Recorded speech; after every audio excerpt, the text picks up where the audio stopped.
get my shoes and out the door. 5, I'm alive. 6, 7, 8, feeling great. Hello, BYWG tribe. This is Dr. Noah. Here is a quick peek at our supplement, product, and book of the month for May 2020. At the end of the podcast, I'll spend a few minutes going into further detail, so we encourage you to listen to the end. The supplement of the month for May is our Deep Sleep Assist. The 10% discount code for the month of May is SLEEP10. That's all lowercase, it's case sensitive, it's SLEEP 10. Our book of the month is High Fiber Keto, a 22-day science-based plan to fix your metabolism, lose weight, and balance your hormones. Our product, company of the month, is Pretty Frank, formerly called Primal Pit Paste.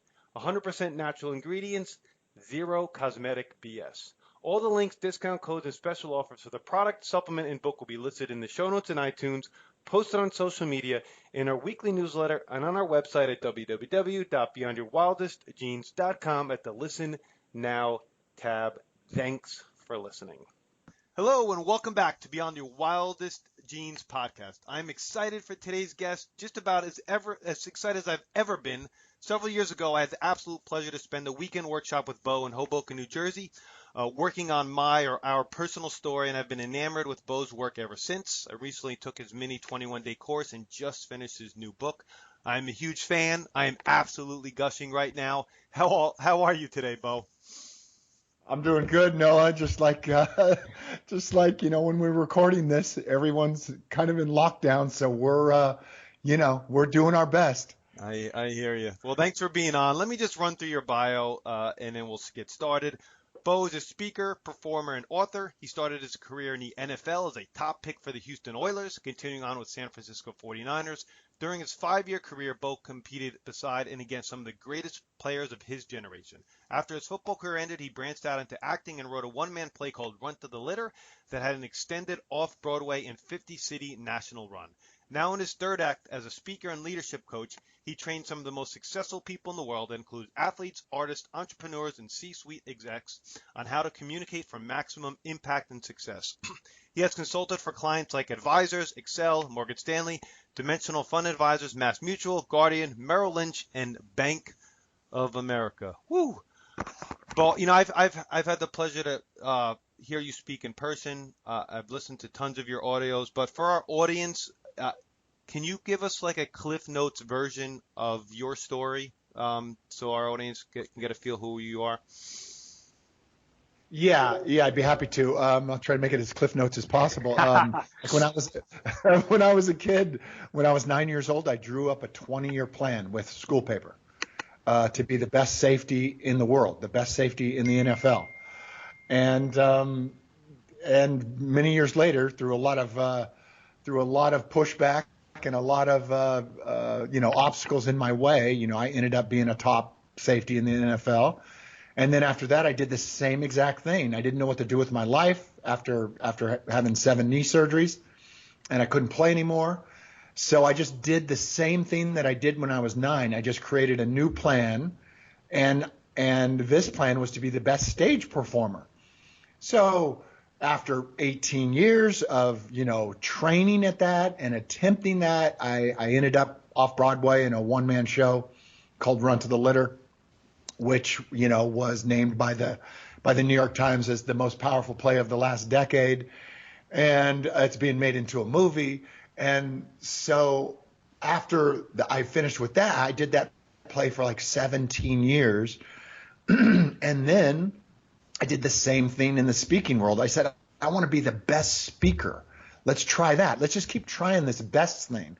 So I wanted to be the best safety. Then I wanted to be the best stage performer. Then I wanted to be the best speaker, and then author and playwright and all these things. So I just kept attempting these things, and I kept repeating the same word every 20 years, which was the best. And then here we are today.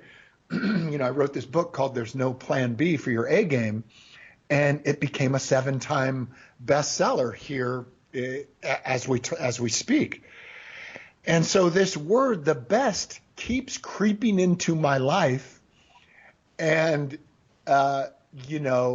it all goes back to the way my dad woke us up when we were kids.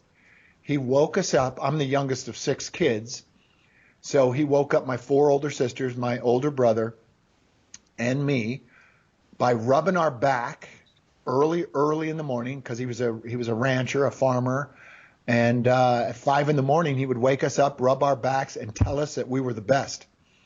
And he would, as you know, the men of that generation, of my dad's generation, every other word was a cuss word, right? So every morning when he woke us up, he would drop in a few cuss words as he told us we were the best and told us to get out of bed because we were the best.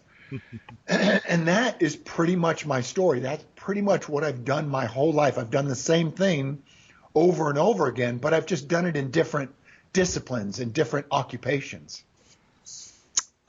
Why? Let's start here, because I think this was so important for me when I took that weekend course in creating my story. Why stories, Bo? You are an absolute master storyteller, the best I've ever heard. I know whoever tells the best story wins. I believe that 100%. So why stories? Yeah, because it just goes back to human nature. It goes right back to our ancestors, and that is the one thing that is connected generation to generation. Even the ancestors you didn't even know. That's how they taught the young how to hunt, how to survive, how to compete. And that's gone generation to generation. So story we know works. But here's what I like in the current situation. So we're at the lowest level of trust that there's ever been in the world. So Gallup does a poll every year since 1974. And in 1974, they asked a simple question, Gallup, and they said this: do you trust your neighbor? And back in 1974, 2/3 of the people trusted their neighbor. So those are the people they share a fence with, a backyard fence with. 2/3 of the people in 1974 trusted their neighbor. Well, today, they've done that Gallup poll ever since. Today, it's at its lowest level it's ever been, which is 1/3 of people say that they trust their neighbor. So if you think about that, Noah, wow, what does that mean if you live across the street? Or what does that mean? What are the levels of trust for somebody in the next town or the next state or the next country? The trust levels just go down and down and down until we don't trust anybody anymore. And the people that can share themselves, that can tell their own story, those are the ones who will be on the leading edge of us restoring and rebuilding this erosion of trust over these years. And that's us. That's us on this podcast right now. So if you have the bravery and the willingness to share who you are, kind of like what I did to open this podcast, it was simple. It was a minute and a half, but it takes all the trust that the erosion of trust that's been built up over time, and it lets everybody drop their guard because they're hearing about a kid who grew up a certain way, and they're hearing a personal story, and they go, oh, I'm like this guy, or I'm like, I had a dad like that, or I had a family like that. Oh, I grew up on a farm. All they're looking for is these connective tissue that a story lays out, and all of a sudden you've got trust. Well, that, there's this study that's been done, Noah, and it is of leadership. And the study goes all the way back to Julius Caesar in the middle of the Roman Empire. And the study went all the way through to the presidential election here in America in 2012. And what they did was they studied leadership. And here's the question they were asking themselves: why do people follow people? Why do people follow other people? And the number one ability that all those people had to have, and we're going back to Julius Caesar, all the way to Lady Gaga was in the study, all the way to Osama bin Laden, of all people, in the study. But the study, it just wasn't of presidents and kings and queens. It was, why do people follow people? And the number one ability that every leader Every person that has had people follow them, whether it's Osama bin Laden, Lady Gaga, or Julius Caesar, all had one ability. They had the ability to share their own story. And that gives people connective tissue to then trust you and follow you. Now, story can be used for evil, and it has been in history several times, right? Like you can get people to fly airplanes into buildings based on a story, or you can inspire people. You can put a man on the moon and return him safely to Earth based on a story. And so that's why, if you give story, if you put story, it's such a powerful tool that if you give it to the wrong people, it can be used to really make some, really get people to move in a certain way, in an evil way. But if you think about Hitler, the one thing he was, you guys, right, was an amazing storyteller. So amazing the damage that can be done by storytelling. But then think of it from the other side. Think of it like, wow, the Declaration of Independence that our forefathers wrote 250 years ago. They wrote that. We don't even know those guys. We weren't related to them. We don't know them. We didn't have any part in writing it. They wrote it. Yet and all that is that declaration is a story. It's a story of freedom. We will live a certain way. We'll speak a certain way. We'll walk freely. We'll live freely. And this is how we're going to bring our country, our freedoms and country into existence, through story. And yet, even though you and me, Noah, and everyone on this podcast, we didn't have anything to do with writing the Declaration of Independence, yet if you live here in America, you bring that story into existence. You bring the story to life every day by the way you express yourself and the way you move freely throughout the world. Now, that's how powerful story is. So, people go, well, story, it's light, it's soft, it's, something I don't need. Well, no, it is, I'm telling you, especially with what we're going through now, right? Your story becomes even more valuable. And Noah, here's the first pushback that you'll get, right? The first thing that people want to say when I tell them their story is valuable, they usually say, no, I've kind of lived kind of a boring life, or my life's been kind of mundane. Well, it is to you because you lived it, right? But to me, it's not, because I don't know your story. And as soon as you tell it to me, now you and me connect. Now you and me are one. So for me, telling you a story about playing in the NFL, so that seems kind of boring to me. It seems kind of mundane, right? Because I did it. I lived that life. But to you, it sounds like, oh, that's cool. That guy played in the NFL. That must be cool.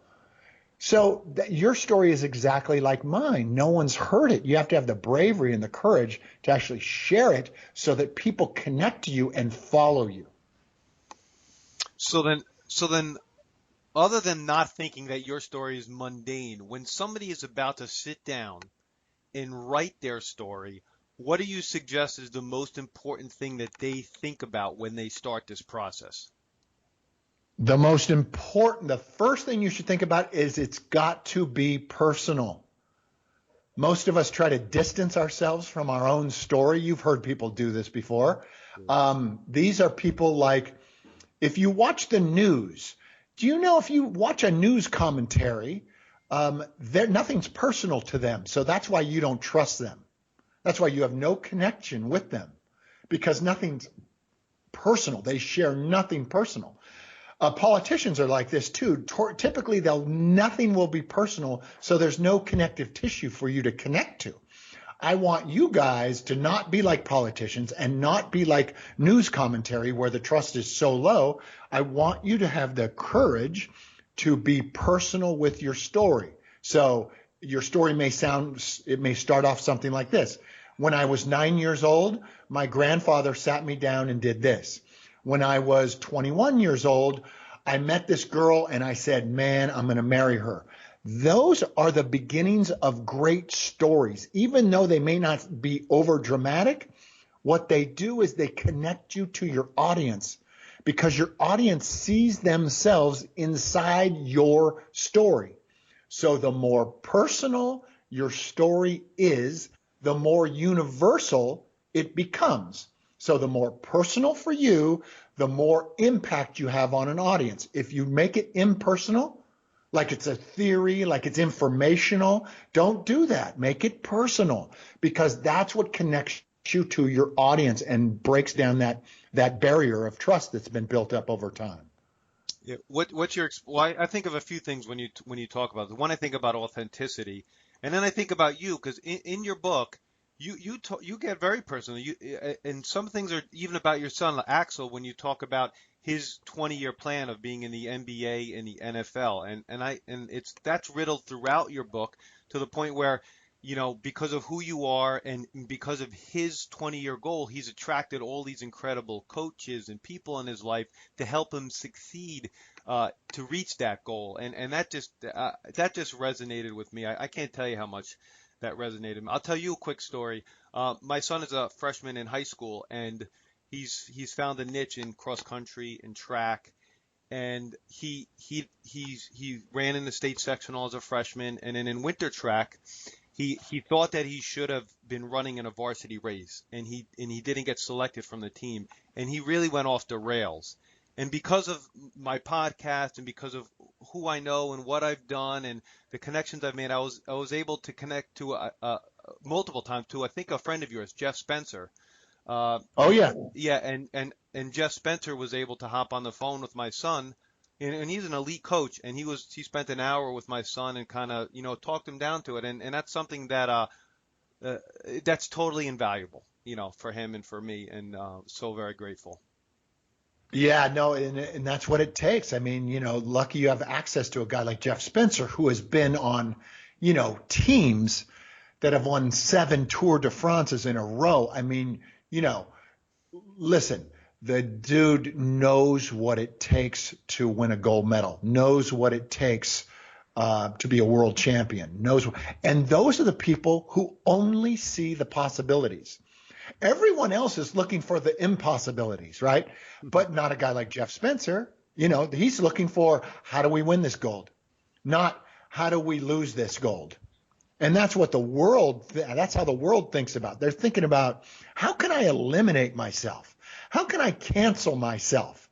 And as we go through, as this pandemic goes on, I find that the people who make things happen, regardless of the obstacle standing in front of them, will be the ones on the front of this wave once the world goes forward, which by the time people are listening to this, maybe it has gone forward by now.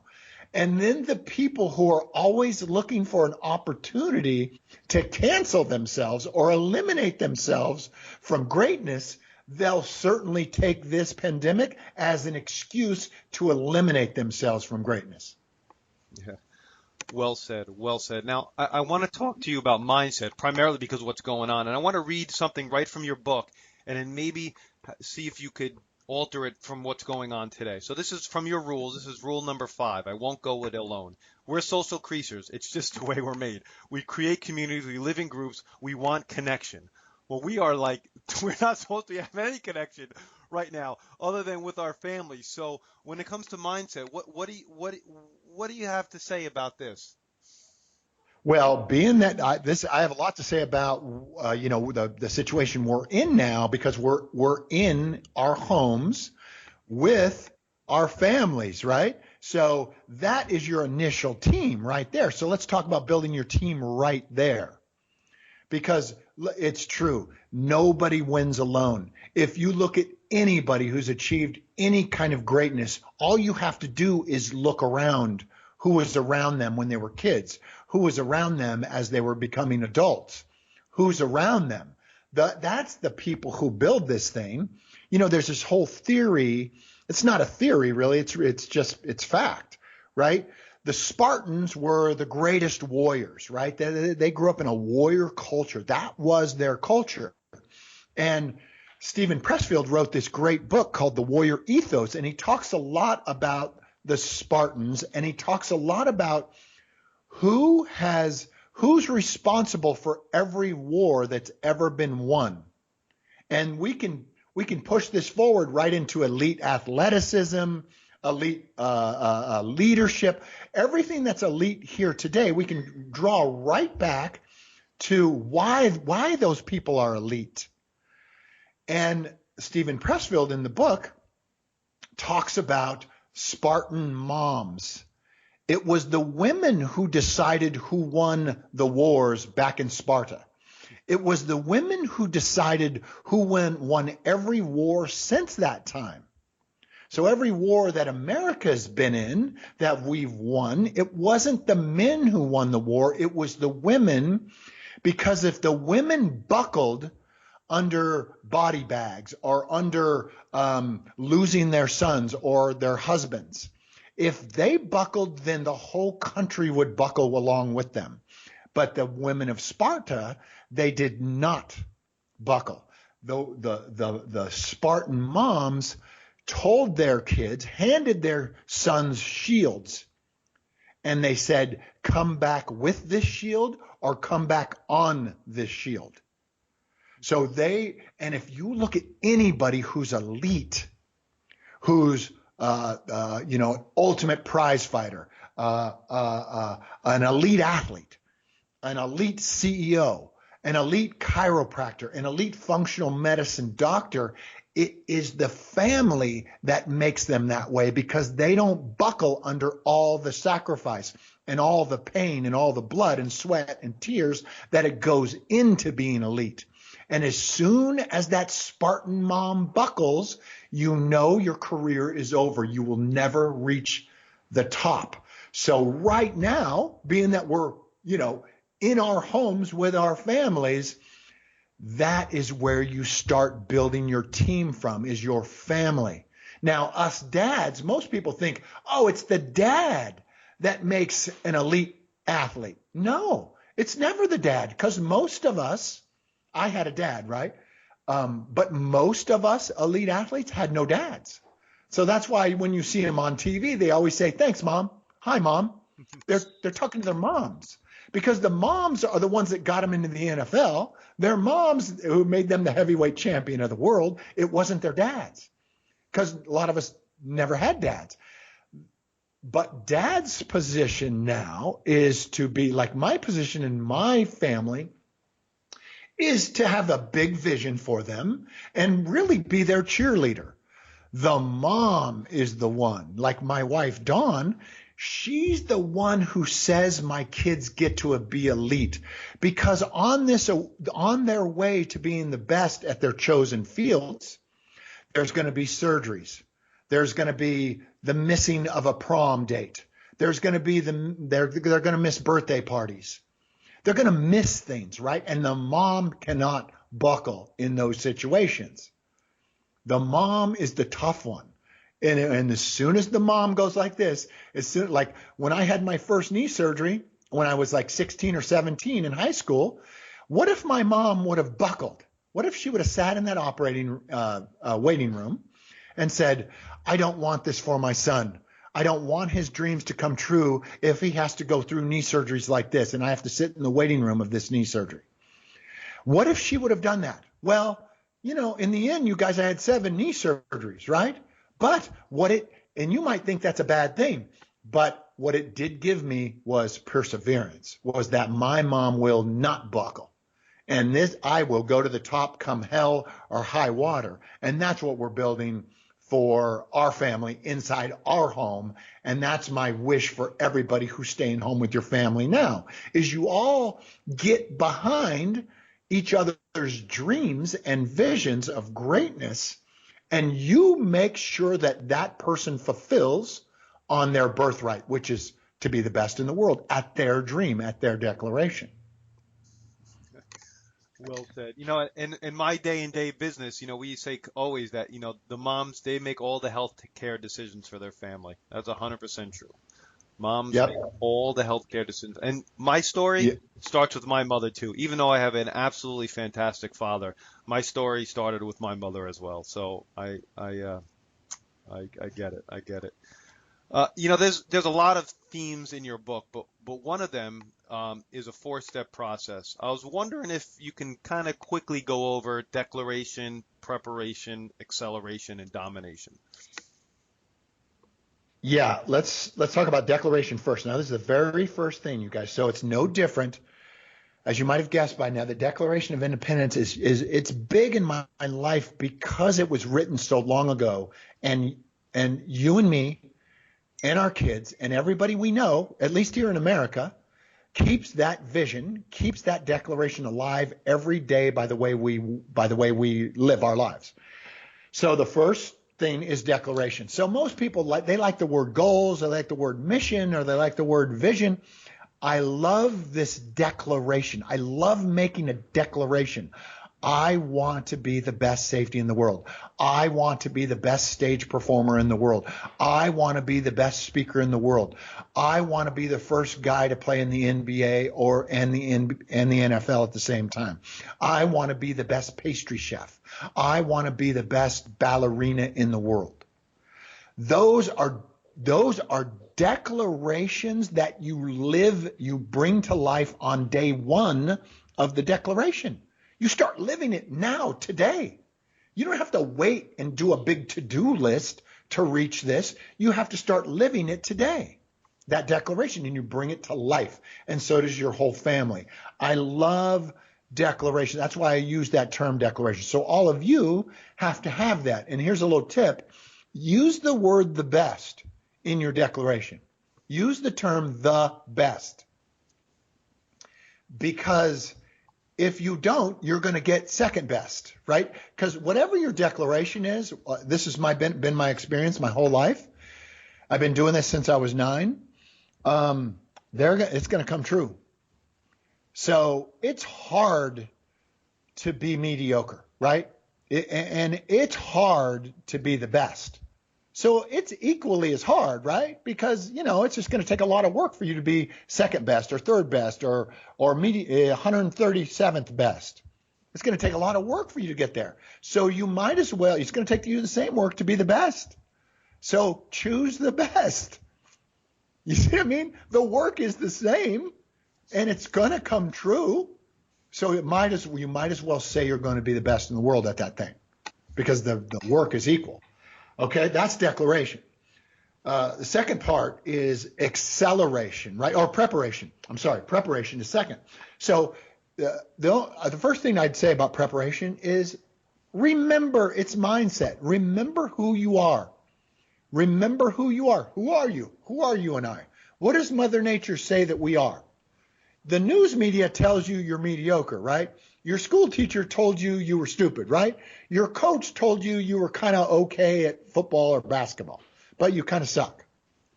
Your ballet teacher told you you were okay, right? But what does Mother Nature tell you? She tells you you're number one. You were born against all odds, 300 million to 1 odds that you would be born. The day you were born, the day you were conceived, you and me, there was 300 million sperm released on that day. You were one of them. And that was a race. That was a swimming race to the death. And there was only one winner. There was no second place, right? And you tell me against 300 million to 1 odds who won the first race you ever entered. You did. I did. There's no accident there. So now you're supposed to be born into a world and try to fit into this model that says you're mediocre. We don't fit into that model. It's not in our DNA. So stop it. Remember who you are. That's preparation, your mindset. The third principle is acceleration, which is it's going to be right up your alley because this is your field, right? Acceleration is you have to ask yourself this question. If my declaration is going to take 12, 15, 20 years for me to be the best in the world at this thing, here's the question you have to ask yourself. Do I have the stamina to fulfill on that dream, on that declaration? And you have to ask yourself, do I have the health? Do I have the vitality? Do I have the virility to last that long? You better start making some investments right now to assure yourself that you're going to be here in 20 years, because you're going to be the best in the world at a thing. And then all of a sudden you're going to have some catastrophic injury or heart attack or cancer or something that takes you out, and now you can't even share because now you're at the top. Now you have wisdom. You know how to teach people. You know how to inspire people, but you don't have the energy to do it because you didn't put in the investments. So that's where you guys come in, right? Is that acceleration is the investment you put into your vitality, to your energy, so that once you reach the 20 years, you got another 20 to share it and impact the world. That's acceleration. And the last principle is domination, which we've touched on already, which is that team that you're going to build. Now, because when you guys are listening to this, we may be in a quarantine still. You're building your team from within, from your family, right? But eventually you're going to go outside your family and you're going to start to get A players that help you fulfill this dream, right? So, you talked about it earlier, Noah. My son, he has this big dream. It's so big that no one's ever done it before, right? So it might as well be, hey, Bo, we're going to put a man on Pluto, and he's going to live on Pluto. Well, his dream might as well be the same. We got to figure out a way, and we got to put a team together to fulfill on that birthright of occupying Pluto. And so imagine the stakes that are, the stakes that we have in place. We have to build an A team around him to fulfill on that dream. So same is true for you. That's why I don't want your dream to be like mediocre. I don't want your declaration to be kind of average. It's got to make you play a huge game, like the biggest game that requires everything of you, so that we get the A players around you so that they assure you that you fulfill on this declaration.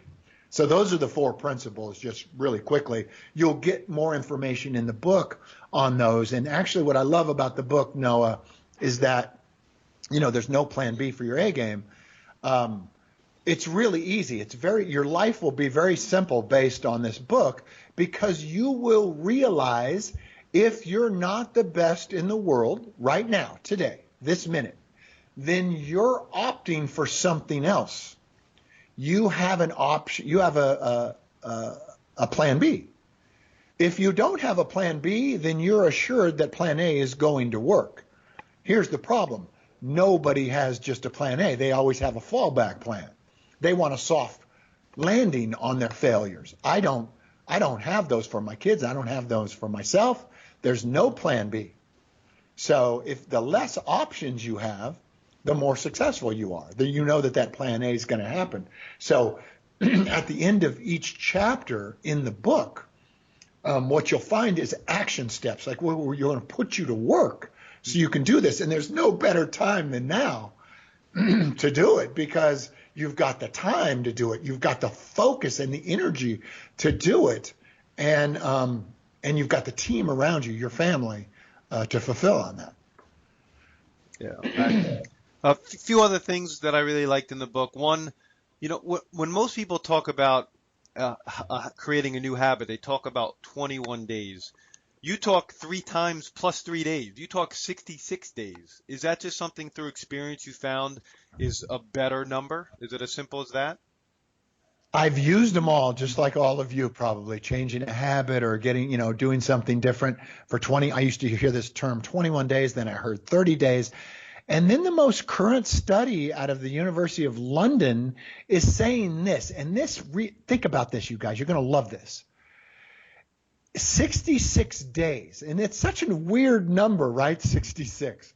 So what the University of London study says, that if you do something for 66 days, then on day 67, it's going to be harder not to do that thing rather than to do that thing. So take, for example, we stopped drinking wine. So no wine for 66 days in a row. And you just mark off those 66 days, and you're not drinking wine one after the other, one after the other. And on day 67, you guys, it's actually harder to drink wine than it is to not drink wine after 66 days.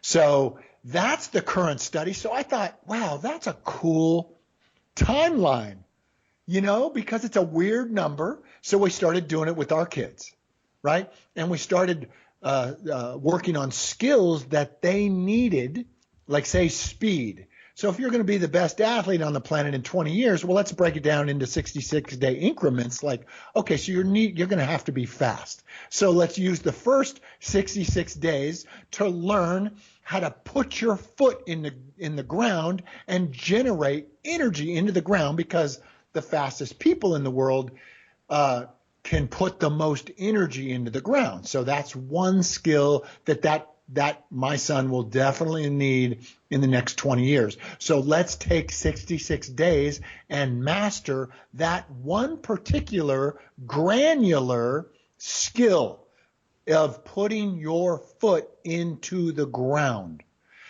And what we found is that at the end of those 66 days, he's got it. It's harder to go back to not putting your foot into the ground.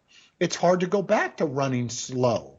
You just can't do it because your body's used to it now.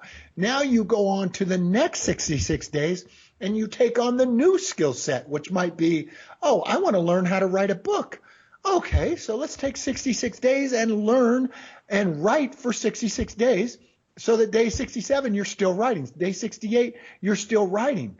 So take this 66 days. There's a great, I take a whole section in the book and we give great examples because my kids do them and I do them. And it really helps you get through this long slog of 18, 20 years of your declaration. Yes. When people talk about goal setting, you usually hear, SMART, S-M-A-R-T, and R is realistic. You very clearly, I know. You very really realistic, very clearly in a book say your goals should not be realistic, right? Yeah, completely. One of the rules is in the book is I will be completely unreasonable. You guys just think of anybody reasonable in your life. Now they're nice to have. Like I like when, like there's certain jobs, there's certain people in my life who are reasonable, and they play their role well, like accountants. I like when my accountant's reasonable, right? But when you're talking about us leaders, us people on the front lines of our vision, the guy, the gal, the one that people are going to, the figurehead, that's you and me. I love you. I mean, I just don't think you can be unreasonable. I don't think you can be reasonable in that position. You got to be completely unreasonable. So think about, here's a great example. And some of you might be shaking your heads right now, but when John F. Kennedy said, he just got up on the podium and he said, we're going to put a man on the moon and return him safely to Earth within the decade. Now, when he said that was completely unreasonable, right?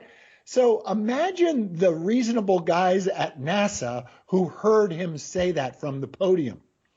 They must have turned to each other and said, what in the hell did he just say? What did he just say? Because they knew now that they were going to have to get to work and bring this declaration into existence.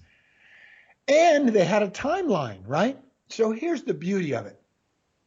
John F. Kennedy dies, right? He's assassinated. And the declaration still came true because those guys and gals at NASA had to all of a sudden become unreasonable. Like, how are we going to get them off the moon? Once we get them on the moon, how are they going to get back here? And they're going to be alive. How's that going to be? They just said, F it. They had to throw all caution to the wind and they had to figure the shit out, just like you and me have to do right now in the situation we're in. Right. So you have to be completely unreasonable to do that. If you told me last year, Noah, hey, Bo, I know you got a busy schedule and stuff, but hey, here, we want you to write a book that's like 350 pages long, and you're raising your 3 kids at the same time, and I want you to keep up your daily schedule. A reasonable guy would say this: there's no way in hell I have time to do that.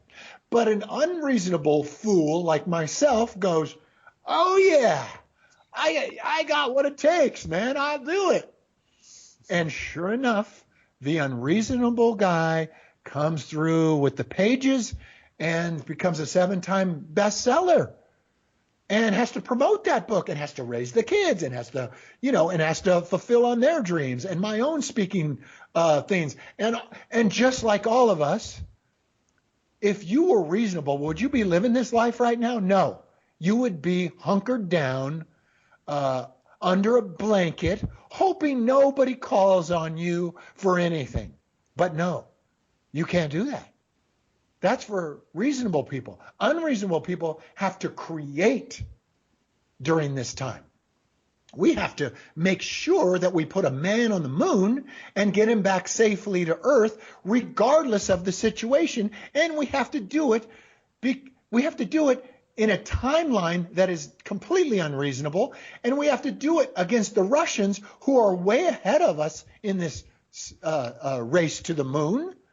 And we have to do it given our leader is not here anymore. The very guy who made the declaration is now not living.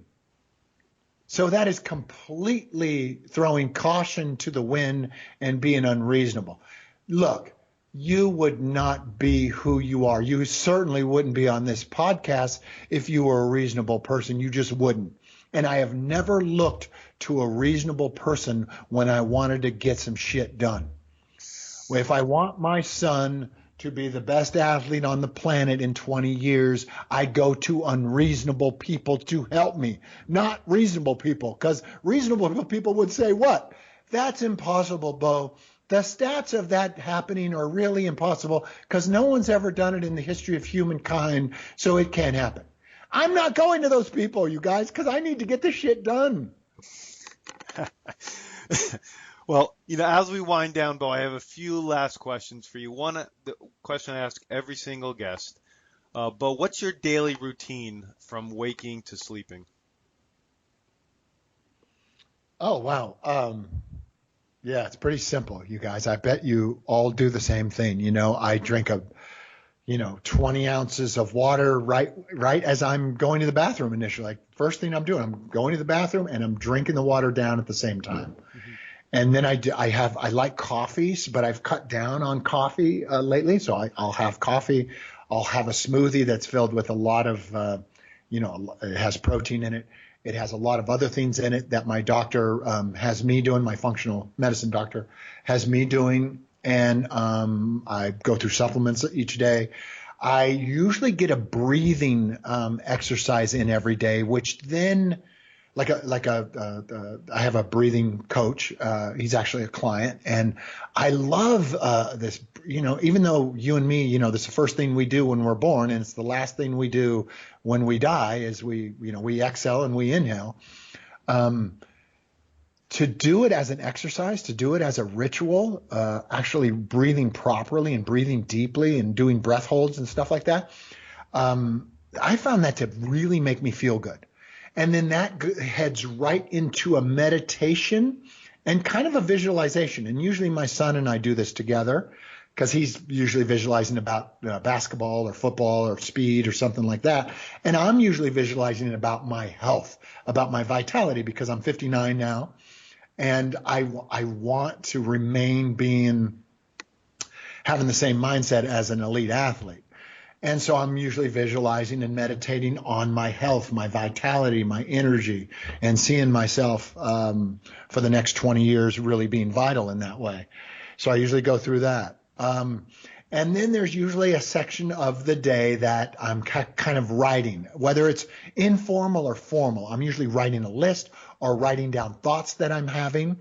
And usually this happens while I'm working out. So a lot of times I'll be on a stationary bike or I'll be working out in our gym and I have these papers all stuck, those big old notepads that stick to the walls. They're big, they're like posters. And I have them all over my gym walls and they're all over my office walls. And I continually put down thoughts that I'm having.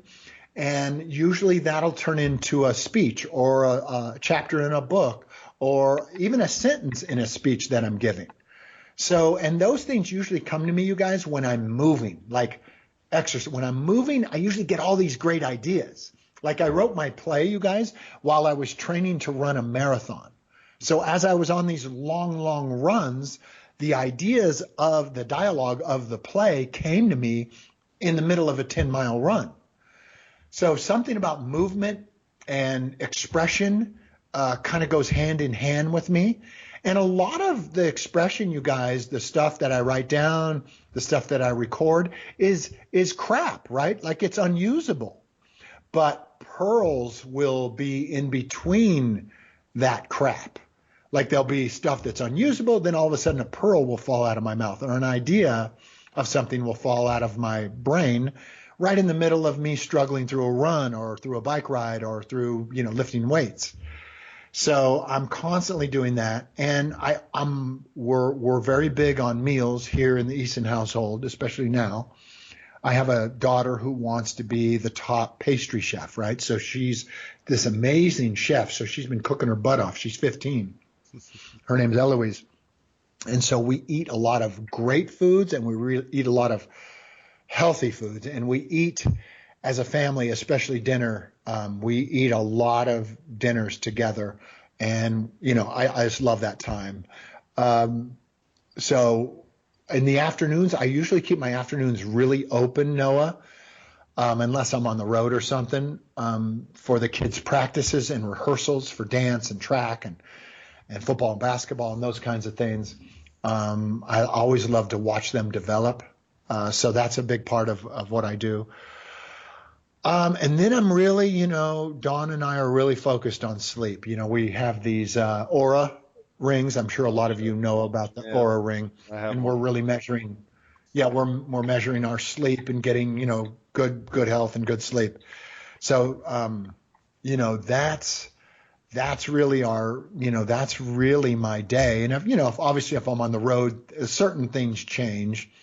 But I'm constantly. Here's one thing that I do kind of naturally all day, every day that I'd love everyone to just at least know about, Noah, and is I take the pulse of the culture every day, and I do this kind of innately now because I've been doing it so long.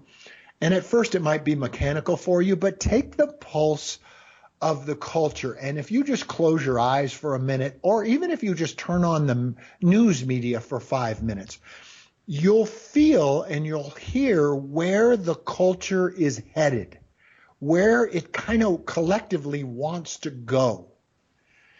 And then you must bravely turn in the opposite direction and go counter to the culture. That way, you know who to look for leadership.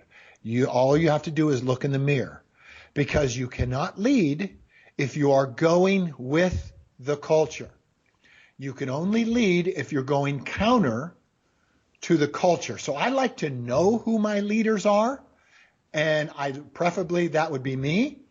So you must go bravely in the opposite direction of the culture that you're in. That's a great bit of advice. I will take that into high consideration and start thinking that way. Thank you for that one. That was a great answer. Yeah. Thank you, Bo. Yeah. Bo, what's the best way to get in touch with you, your courses, your events? The link to the book will be in the show notes, and we've talked a lot about the book. But what about your other programs and things? Where can people find those? Yeah, the BowieSonBook.com is the place for what they'll get, Noah, now, is a free guide that really takes them through the nuts and bolts of the book, and that, then get the book too, but they can do the action steps and follow the guide and work through it similar to the way you did. But I also, I have courses, and at boweson.com is my website, and I have courses where I train people for 3 days at a time. I also have masterminds, where people spend a year with me or several years with me. And boweson.com would be the best place to look for those things. They can follow me on Instagram and Facebook, obviously. But that is the best place to get a hold of me. And, if you really, are serious about these things, we can go to the level of depth that you want to go in, especially once the world goes forward.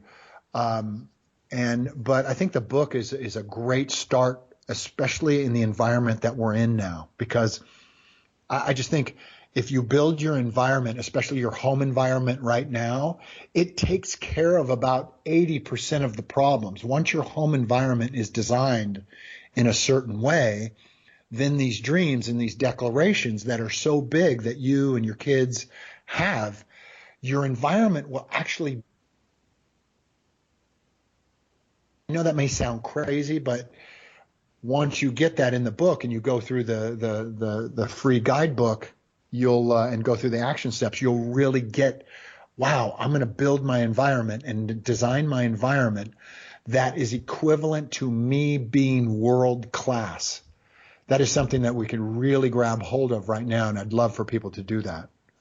Well, thanks so much, Bo. You've been on my virtual Jedi Council for a long time, so it's a great honor to interview you today. And I'm going to say it's going to be a realistic declaration that you will see me in one of your 3-day classes in 2021.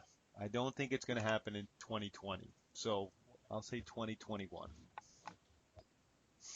Yeah, no, I'd love to have you there. I'd love to have you there, Noah. And here's what I'd love about it is because once you get, belly to belly and you can get your hands on people, and then my movement coach, which is a whole other section of the book, it's called Predator, Jean-Louis Rodrigue, when he gets his hands on you, it's a whole different life you're living. It's kind of like, those of you who are chiropractors, that a great chiropractor, it's so funny. They make one adjustment and everything falls into alignment, where other coaches or other chiropractors who aren't as seasoned and aren't as world class, they got to make several adjustments. But a lot of times I love the chiropractors who go, oh, I see the problem. And once that problem is taken care of, everything's going to fall into alignment. I just love those kind of things. And my movement coach, Jean-Louis Rodrigue, he's like that. Well said. Well said. Well, thanks again, Bo. My name is Dr. Noah Decoy, your co-host, and you're listening to the Beyond Your Wildest Dreams podcast. If you like what you've heard today, please share this with your friends and encourage them to subscribe on iTunes. Thank you. And as my oldest son, Hayden, says, be awesome and never unawesome. It's Dr. Noah, and I'm back. I suspect you loved listening to this week's podcast release. Our book of the month is High Fiber Keto, a 22-day science-based plan to fix your metabolism, lose weight, and balance your hormones by Naomi Whittel. You can listen to my interview with Naomi at the Beyond Your Wildest Dreams podcast archives, date April 20th, 2020, just a few weeks ago. The link to purchase will be in all our emails, social media, and in the show notes. Our product of the month is Pretty Frank, formerly called Primal Pit Paste. Pretty Frank is committed to making safe, high-quality, and earth-friendly products without compromise. Their line consists of deodorant, body care, oral care, and skin care products. One of their taglines is 100% natural ingredients, zero BS. No aluminum, no parabens, no harsh chemicals. Very timely, they just released a brand new hand purifier as well, scented with eucalyptus and lavender essential oils. Our supplement of the month is BYWG's Deep Sleep Assist. Deep Sleep Assist is a specialized combination of scientifically backed herbs, minerals, adaptogens, and amino acids that help you get to sleep, stay asleep, and achieve deeper levels of sleep so you wake rested and renewed. The May 4th podcast release will be a deeper dive into this unique, effective sleep aid. The 10% discount code for the month of May is SLEEP10. That's lowercase SLEEP 10, whether you order online or pick up at the office. If you have any questions or comments, please never hesitate to reach out to us. Thank you for your time, and be awesome and never unawesome.